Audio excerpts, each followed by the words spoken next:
Just let me know.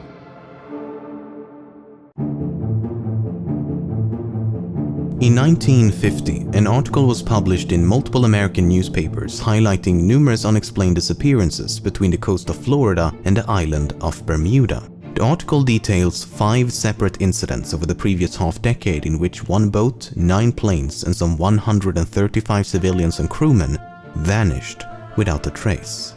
It was the first time this particular region of the ocean was suspected of being abnormally prone to nautical vanishments. But as the author failed to provide a cause for this alleged abnormality, a provocative mystery was born. In 1952, a magazine specializing in the paranormal outlined the region of interest as a triangle between the US state of Florida as well as the 2 islands of Puerto Rico and Bermuda. If this triangular shape seems almost arbitrarily selected, it's because it was. The author makes no attempt to justify their selection of this shape. Once this idea of an enigmatic triangle had been thrust upon the world, its eventual name was inevitable. A 1964 issue of the American pulp fiction magazine Argosy featured a cover with the caption, "Lost in the Bermuda Triangle." The article inside covers many of the same vanishments as the previous 2, but with a severely embellished narrative, complete with fictitious quotes and alarming suppositions. Which is exactly what you'd expect from a magazine predominantly about fiction. Few would suppose a magazine with a sensational cover like this to supply them with a scientifically sound and comprehensively researched analysis. And why would you? Argosy was targeting a very specific crowd. Those who seek to be entertained by mysteries, not those who seek to understand them. The Bermuda Triangle is, and has always been, a mystery for mystery's sake. The very definition of a legend.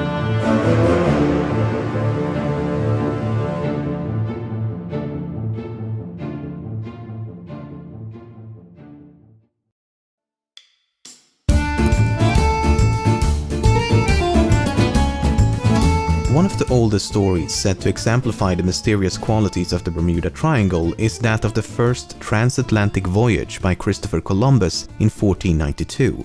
3 events are said to be of note. The crew observed a fireball of some kind, their compasses inexplicably malfunctioned, and a strange light seemed to be suspended above the ocean surface. The fireball was more precisely described as a marvelous branch of fire that fell from the sky into the sea. While invoking aliens and UFOs would certainly be more exciting, there's really no need, as a meteor would be more than qualified to account for that description. In fact, shooting stars are the most common in September due to the orbit and tilt of the Earth, and this sighting occurred on September the 15th.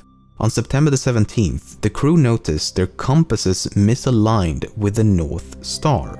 This was certainly alarming at the time, but we've since learned that this is due to an effect known as magnetic declination. In short, the needle in a compass aligns with magnetic north, while the North Star aligns with true north. More importantly, however, neither of these 2 events occurred anywhere near the Bermuda Triangle, but in the middle of the North Atlantic, a fact that many seem to conveniently disregard. However, the strange light was indeed sighted within the confines of the triangle. Columbus described the light as a small wax candle that rose and lifted up, but he also believed it to be an indication of land and never described it as inexplicable. In fact, mere hours after observing the light, a crewman first caught sight of the American continent, supporting Columbus's suspicion that the light emanated from a nearby landmass, perhaps a torch or bonfire by the indigenous population. As should be evident by now, this is all very mysterious, as long as you refrain from looking beneath the surface.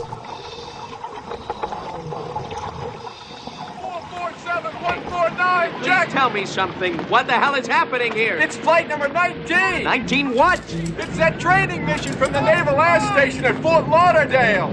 Who flies crates like these anymore? No one! These planes were reported missing in 1945. Flight 19, featured here in Close Encounters of the Third Kind, is possibly the most famous disappearance connected to the Bermuda Triangle. Some would argue it is the catalyst for the entire phenomenon. The story goes like this. On the 5th of December 1945, a squadron of 5 planes departed a naval air station in Fort Lauderdale, Florida. It was a routine navigation exercise that should not have posed a problem for these 14 experienced pilots and crewmen. Some 2 hours into the exercise, the squadron was supposed to be heading back when the pilot of the leading plane reported that he'd become disoriented as both his compasses were malfunctioning. Multiple stations maintained sporadic contact with Flight 19, attempting to determine their current location with little to no success. Communications between the 5 planes were also intercepted, and they could be heard arguing over directions and bearings. As the minutes passed, the signal between the towers and Flight 19 gradually weakened, and it became increasingly difficult to maintain a stable line of communication. Roughly 4 hours after takeoff, Navy personnel was able to approximate the flight's current location at some 200 kilometers north of their intended flight path. A flying boat with designation ST-49 was consequently dispatched to this location, but after a routine transmission, it inexplicably disappeared. 5 hours after takeoff, a final transmission was intercepted. It was simply a failed attempt by one plane to contact another, and Flight 19 was never seen or heard from again. It sure sounds mysterious, but I suspect the devil is not in the ocean, but in the details. The 5 planes were piloted by 4 students and 1 flight instructor named Charles Taylor. Upon departure, one of the students assumed the role of flight leader while Taylor merely acted as a supervisor. After turning north towards the island of Grand Bahama, Taylor believed the student to be guiding them in the wrong direction, so he assumed command of the flight. As you read the radio logs and testimonies by Navy personnel, it becomes evident that Taylor confused the islands in the Bahamas for the islands in the Florida Keys. He was heard saying, "Both my compasses are out and I am trying to find Fort Lauderdale, Florida. I am over land but it's broken. I'm sure I'm in the Keys, but I don't know how far down and I don't know how to get to Fort Lauderdale." In other words, he confused his actual position for this position. This may be hard to accept as Taylor was an experienced pilot, but then consider this. Taylor had previously been stationed as a flight instructor at the Naval Air Station in Miami, and training exercises launched from Miami took place over the Florida Keys. Prior to that, he'd been stationed at Key West in the Florida Keys. So it's entirely possible that Flight 19 was Taylor's first time flying this route over the Bahamas. Something that further supports this theory is that Taylor initially identified himself as MT-28, standing for Miami Torpedo Bomber 28. His correct ID was FT-28 for Fort Lauderdale. This growing confusion of what he knew from experience and what he saw outside his windows is likely why he came to distrust his instruments, as it's highly unlikely that both his compasses malfunctioned simultaneously. As Taylor thought he was in the Keys, he continued flying north in an attempt to reach land, but this had the opposite effect of taking them further out to sea. He was also disincentivized from turning west, as from Taylor's perspective, that would have taken them into the Gulf of Mexico. In reality, turning west would have saved their lives. Meanwhile, the weather was getting worse, the sun was setting, visibility was poor, and the sea grew increasingly violent. The logs reveal how truly desperate the situation became. At one point, Taylor informed his students, "Flying close formation, and when one plane drops to 10 gallons of gas, all planes will land together," suggesting that even in the event of a crash, they would remain as a group. He later continued, "I suggest we fly due east until we run out of gas. We have a better chance of being picked up close to shore." At this point, they're flying away from the coast, out towards the open ocean. Some of the last discernible messages reads, "Have to land on water unless landfall. We may have to ditch any minute." Then there's the flying boat ST-49. ST-49 was initially scheduled for a night navigation exercise when, upon getting a fix on the location of Flight 19, it was diverted into a search and rescue mission. After a routine departure transmission, it was never heard from again. But it was likely seen again. 23 minutes after ST-49 took off, a ship reported seeing a plane catch fire and explode upon impact with the ocean. The resulting inferno continued for several minutes, with flames rising some 30 meters above the ocean surface. Once the ship reached the location of the explosion, it found debris and a pool of oil, but no survivors.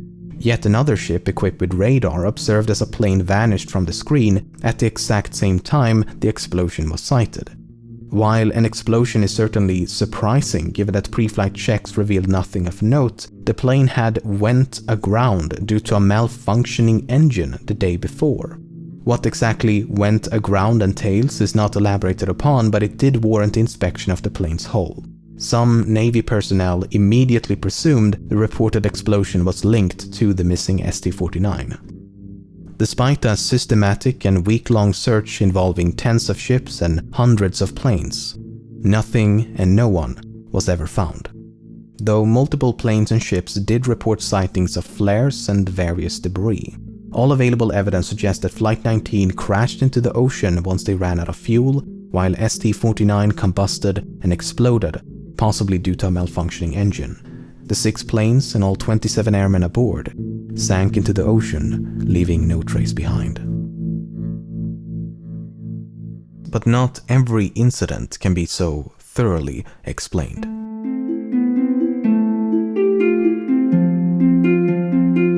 On the 17th of January 1949, a plane known as the Star Ariel departed Bermuda for Kingston, Jamaica. An hour into the flight, the pilot made a routine transmission with no indication of alarm, but the plane was never seen or heard from again.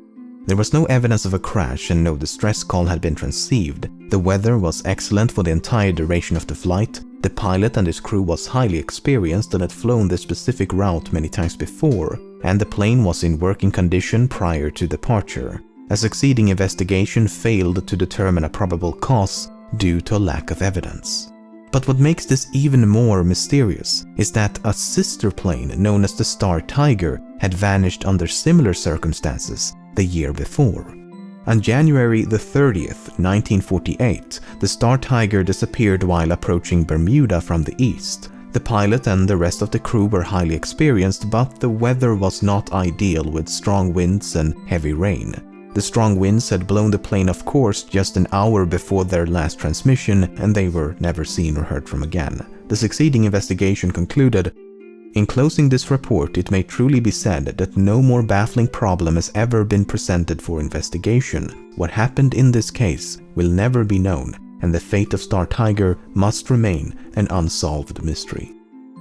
But even in information-deprived cases like these, natural explanations do exist. For example, the accident report of the Star Tiger revealed that the plane had been poorly maintained and known defects remained unrectified. Subsequent investigations also found that this particular type of airplane had a heater in the cabin that was prone to malfunction, and due to poor design, there was a chance of combustion and explosion.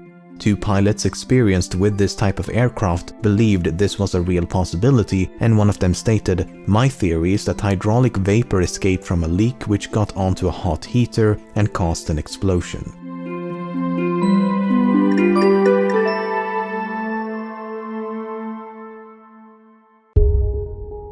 Perhaps one of the most mysterious incidents is that of the 5-masted sailing vessel Carol A. Deering. On January the 9th, 1921, the Deering departed the island of Barbados and set sail for Norfolk, Virginia. Less than 3 weeks later, the ship was sighted by a lightship near the coast of North Carolina, and the lightship's engineer took this photograph as she passed by.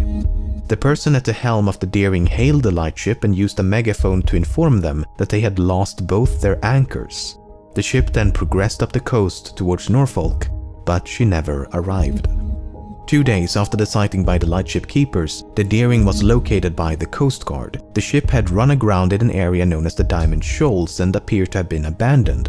This was confirmed once the ship was boarded a few days later, and the ship's log, the crew's personal belongings, key navigational equipment, various documents, 2 lifeboats, as well as the ship's 2 anchors were found to be missing. Furthermore, the steering wheel and other equipment also appeared to have been intentionally destroyed with a sledgehammer. There was no sign of the 11 crewmen, and they have never been seen or heard from since. A few months later, a man named Christopher Columbus Gray discovered a message in a bottle not far from the wreckage, and it reads as follows. Deering captured by oil-burning ship, something like a chaser, taking off everything, handcuffing crew, crew hiding all over ship, no chance of escape. Finder, please notify headquarters of Deering. The message was perceived to be genuine, and thus it was presumed that the crew of the Carroll A. Deering had fallen victim to piracy. But then, a few months after that, handwriting experts proved that Gray himself had written the message and that the entire thing was a hoax. But Gray may not have been too far off, as there is evidence to suggest that a mutiny took place. The US State Department issued a statement at the time in which they wrote, "There is every suspicion of foul play." First of all, the person who hailed the lightship was not the captain. He was described by the lightship keeper as a red-headed man with a Scandinavian accent. So, me without a soul. While this description could not have been that of the captain, it was descriptive of the other crewmen, most of which were Danes, which of course only strengthens the possibility of mutiny. Secondly, later investigations found that the relationship between the captain and the crew was strenuous at best. Prior to departing Barbados, both the captain and the first mate spoke ill of each other, and the captain was concerned that the crew might turn on him. The first mate had also requested a ship of his own, and when this request was denied, he boasted that he would get the captain before they reached their destination. The first mate was subsequently arrested because of this, but was later bailed out by the captain himself, who forgave him for what he'd said.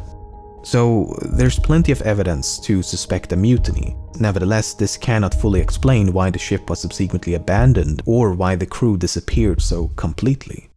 But it gets even stranger. Soon after the Deering had passed the lightship, yet another vessel appeared. It was a large steamship painted black, roughly sailing in the wake of the Deering. When the lightship hailed the vessel, not only was the hail ignored, but the crewmen unfurled a canvas to cover the ship's nameplate before speeding away. Some have speculated that this could have been the American steamship SS Hewitt that vanished around the same time, but unless further evidence can be unraveled, there is no way to know. So perhaps Gray was unintentionally correct. Perhaps the mysterious vessel was indeed a pirate ship chasing down the Deering. Or perhaps the crew conspired to commit mutiny. In either case, numerous elements are at best difficult to explain.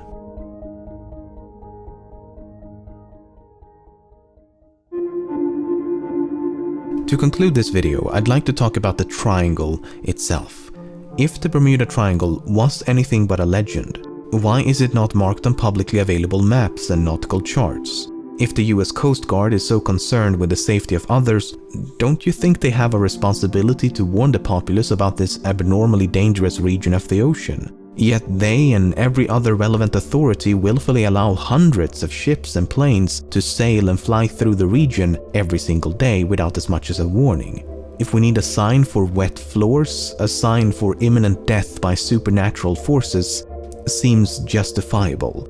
After all, the region that is the Bermuda Triangle is a highly trafficked region of the ocean. Now, one could argue that more traffic equals more accidents, thus more vanishments, but that would almost make a bit too much sense. One of the articles I showcased at the beginning of the video concludes with this open-ended question. Will somebody please come up with an explanation or even suggestion as to just where all these planes, ships, and possibly submarines did go? I'm gonna take a wild stab at this and say the ocean. The ships and planes and possibly submarines sank into the depths of the ocean. Do they float? Oh. Nope, they sink. I don't know what to tell you, but a catastrophe at sea and buoyancy are just not the best of friends. Besides, do you really want to listen to a clown in a sewer drain over the physical laws of reality itself? Oh yes. They float, Georgie. They float. Okay, maybe I'm overtly facetious at this point, but the absurdity of this phenomenon is also what makes it so fascinating to me. Despite my best efforts, I've been totally unsuccessful in my attempts to understand what exactly constitutes as a Bermuda Triangle disappearance. how does one know when to attribute a missing craft to the Bermuda Triangle? It sounds like, and it truly should be, an easy question to answer, but it is anything but. In some cases, such as in the case of Flight 19, the incident occurred within the general confines of the triangle, but Flight 19 is an exception. Most vanishments occur when the route of a plane or ship simply overlapped the triangle. In 1963, a ship known as the SS Marine Sulphur Queen departed a harbor in Beaumont, Texas, heading for Norfolk, Virginia. Her last known location was here, but then she just vanished, as if sinking into some inexplicable abyss. Her disappearance is blamed on the powers of the triangle, despite the fact that the ship is just as likely to have disappeared in the Gulf of Mexico. In fact, the Coast Guard believes she disappeared just before reaching the Florida Keys, but what do they know? In 1954, a plane disappeared while traveling between the US state of Maryland and the Azores. It is said to be a victim of the Bermuda Triangle despite being outside its boundaries. It's even more embarrassing in the case of the aforementioned Carol A. Deering, as she safely traversed the entire Bermuda Triangle, only to go all hocus pocus once she had cleared it. Proponents will often justify these inclusions by invoking arguments of adjacent regions. In other words, disappearances in close proximity of the triangle should be considered part of the triangle.